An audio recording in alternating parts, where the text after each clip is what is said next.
Banking blog के एक नए सेशन में मैं शशि आपका स्वागत करता हूं। आज हम लोग देखेंगे insurance and financial market awareness किस एग्ज़ाम के लिए। तो ये है LIC के लिए, और क्योंकि ये अभी ECGC का भी एग्ज़ाम है तो हम लोग उसका भी एग्ज़ाम को कवर करेंगे। तो सबसे पहले LIC अभी रिसेंट आने वाला नोटिफिकेशन वही होगी, तो थोड़ा सा ओवरव्यू हम लोग देखते हैं LIC एग्ज़ाम का, फिर हम लोग उसके टॉपिक्स पे आएंगे। तो 2019 में LIC का एग्ज़ाम हुआ था, उसमें प्रीलिम्स दो सेम IBPS जो एग्ज़ाम कंडक्ट कराती है वो सेम ही होंगी। अंतर बस इंग्लिश में है कि इंग्लिश में इन्होंने 10 नंबर क्वालिफाइंग रखा है और ये आपका मेरिट में ऐड नहीं होगा, यानी कि आपका टोटल 70 नंबर का एग्ज़ाम्स होगा, क्वेश्चन 100 होंगे और ये भी 10 नंबर आपको क्वालिफाइंग लाना है, इंग्लिश में है। क्लियर है। अब आते हैं मेंस पैटर्न पे। तो रीजनिंग 30 नंबर का 90 नंबर, ठीक है, 3 नंबर एक क्वेश्चन, और समय अलाउड है 40 मिनट का। जनरल नॉलेज और करंट अफेयर ये आपका 20 मिनट, 60 क्वेश्चन, 30 क्वेश्चन 60 नंबर का। Math 30 question 90 number 40 minute. और सबसे इम्पोर्टेंट जो हम इसी टॉपिक को कवर करने वाला है, insurance and financial market awareness, ये 30 क्वेश्चन 60 नंबर का, और देखिए क्वालिफाइंग 30 नंबर है। ये बहुत इंपॉर्टेंट है। 2019 में बहुत सारे स्टूडेंट फेल कर गए थे सेक्शन रिगार्डिंग, क्योंकि उनके पास मटेरियल नहीं था, उनके पास बुक्स नहीं थे और कोई सिलेबस नहीं था। तो मेरा टारगेट यही है कि आप लोग को इस सेक्शन को मजबूत करके अच्छा स्कोर इसमें लाया जाए। और जो मेंस के एग्ज़ाम हुए तो बहुत ही मॉडरेट लेवल के क्वेश्चंस थे, आप देख सकते हैं एनालिसिस में बहुत ही इजी लेवल के क्वेश्चंस थे, यानी 120 नंबर का क्वेश्चंस, 300 नंबर मैक्सिमम मार्क्स, ठीक है, 120 मिनट अलॉटमेंट है। इंग्लिश का जो लेटर और एसे ये 2 क्वेश्चंस होंगे, 25 नंबर मैक्सिमम मार्क्स है, और इसमें भी 10 नंबर क्वालिफाइंग है, आपको आधा घंटा समय मिलेगा। ये मेंस का पैटर्न है। चलिए तो हम लोग एक और कट ऑफ भी देखते हैं। प्रीलिम्स का जो कट ऑफ था वो सेक्शन वाइज यही है, सबका जो सेक्शन दिया हुआ है, और जो ओवरऑल कट ऑफ था GOR के लिए 58 और EWS का 53 और OBC 54। अब आते हैं मेंस के लिए जो स्कीम ऑफ एग्जामिनेशन है।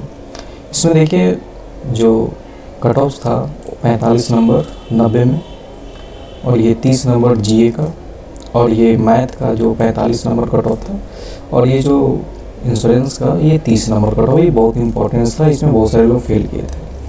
जो इंटरव्यू के लिए कॉल किया गया था बच्चों को, वो EWS 166 और 164 पे, और जनरल 203 पे, ये टोटल 300 में।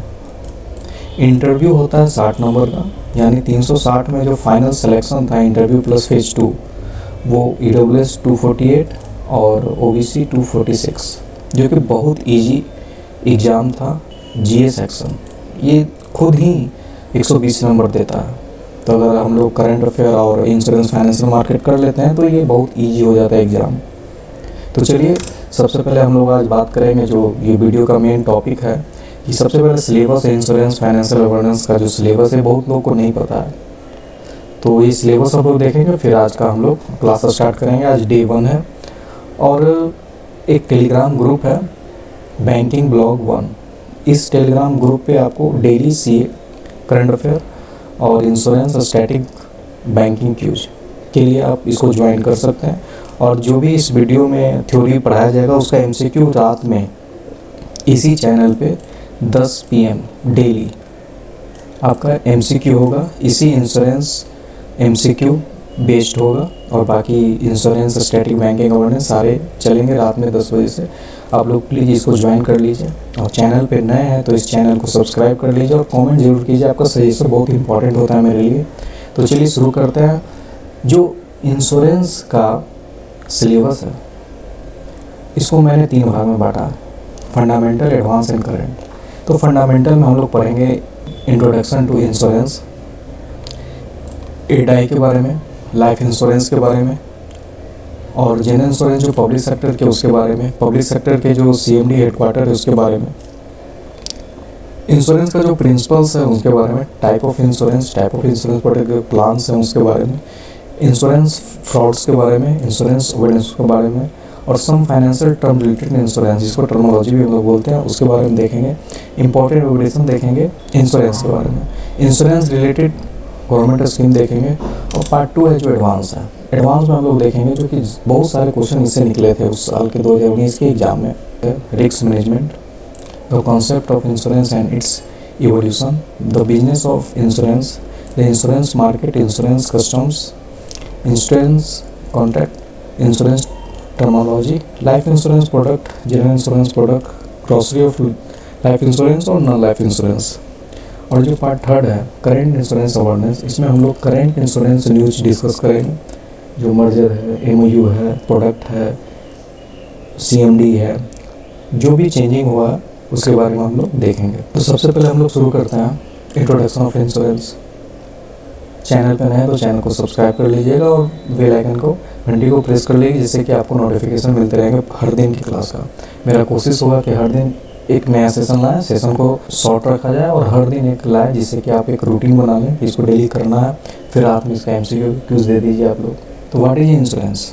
देखिए इंश्योरेंस क्या है, तो बहुत आसान भाषा में अगर हम समझाएं आप लोग को, तो इंश्योरेंस जो है भविष्य में किसी नुकसान की आकांक्षा से निपटने का प्रभावी हथियार है। कल क्या होगा इसके बारे में हमें पता नहीं है, इसलिए हम बीमा पॉलिसी के जरिए भविष्य में संभावित नुकसान की भरपाई की कोशिश करते हैं। और बस एक रिलेशन है आप में और आपके इंश्योरेंस प्रोवाइडर में, ठीक है। अब इंश्योरेंस का मतलब होता है जोखिम से सुरक्षा। कोई भी चीज़, अगर आप मोबाइल लेते हैं आज के डेट में तो इंश्योरेंस चाहते हैं। अब आईफोन का मोबाइल है, 1 लाख का मोबाइल है, तो आप चाहते हैं एक बार टूटे तो हमको कुछ क्लेम मिले, तो इसीलिए हम लोग इंश्योरेंस कराते हैं। अगर कोई कंपनी है किसी व्यक्ति का बीमा करती है तो उस व्यक्ति को होने वाला आर्थिक नुकसान की भरपाई कंपनी करेगी। इसी तरह कोई भी चीज़ हो, घर हो, किसी का ऑफिस हो, कार हो, हर चीज़ का इंश्योरेंस किया जाता है। तो बेसिक हम लोग को बस इतना ही पता है, होना चाहिए कि insurance actually contract between the insurance company and the insurance. Clear है? तो चलिए आगे चलते हैं। अब जो भी हिस्ट्री इंश्योरेंस के रिगार्डिंग है उसको हम लोग देखते हैं कि कब से इंश्योरेंस टर्म शुरू हुआ, इंश्योरेंस कहाँ से स्टार्ट हुआ। तो जो भी हिस्ट्री उसके रिगार्डिंग है वो हम देखेंगे। तो 1818 में the oriental life insurance company establish हुआ था, कहाँ? कलकत्ता में। और क्वेश्चन बहुत बार आती है कि फर्स्ट इंश्योरेंस कंपनी, तो यही है आपका। तो ये जो फर्स्ट लाइफ इंश्योरेंस कंपनी है भारत की धरती पे, इंडियन सॉइल पे फर्स्ट इंश्योरेंस कंपनी कौन है? Oriental life insurance of India 1818 में। फिर इसमें द मद्रास इक्विटेबल स्टार्ट किया था ट्रांजेक्शन, ठीक है, लाइफ इंश्योरेंस बिजनेस में, ठीक है, इन द कहाँ? मद्रास प्रेसिडेंसी में। और 1850 में the first general insurance company Triton insurance company Calcutta में इसका इस्टेब्लिशमेंट हुआ था। 1870 में the enactment of the British insurance act and the Bombay mutual, जिसको 1871, ओरिएंटल 1874 और empire of India 1897 were starting the Bombay regency, ठीक है। 1907 the Indian mercantile insurance limited setup हुआ था। ये फर्स्ट इंश्योरेंस कंपनी था, ठीक है, transact all classes of general insurance business. ये 1912 में Indian life insurance company act 1912 was the first statutory measures to regulate life business. यानी कि 1912 में ये फर्स्ट एक्ट आया था जो रेगुलेट कर रहा था लाइफ बिजनेसेस को। 1928 ईस्वी में the Indian insurance company act enact हुआ था, ठीक है। 1938 में द इंश्योरेंस एक्ट अमेंड हुआ था। इसके लिए a view to protecting the interest of the insurance public and comprehensive provision to effective control over the activity of insurers, ठीक है। 1956 में नेशनलाइजिंग हुआ था लाइफ इंश्योरेंस सेक्टर। ये बहुत इंपॉर्टेंट क्वेश्चन है, nationalizing of the life insurance sector 1956।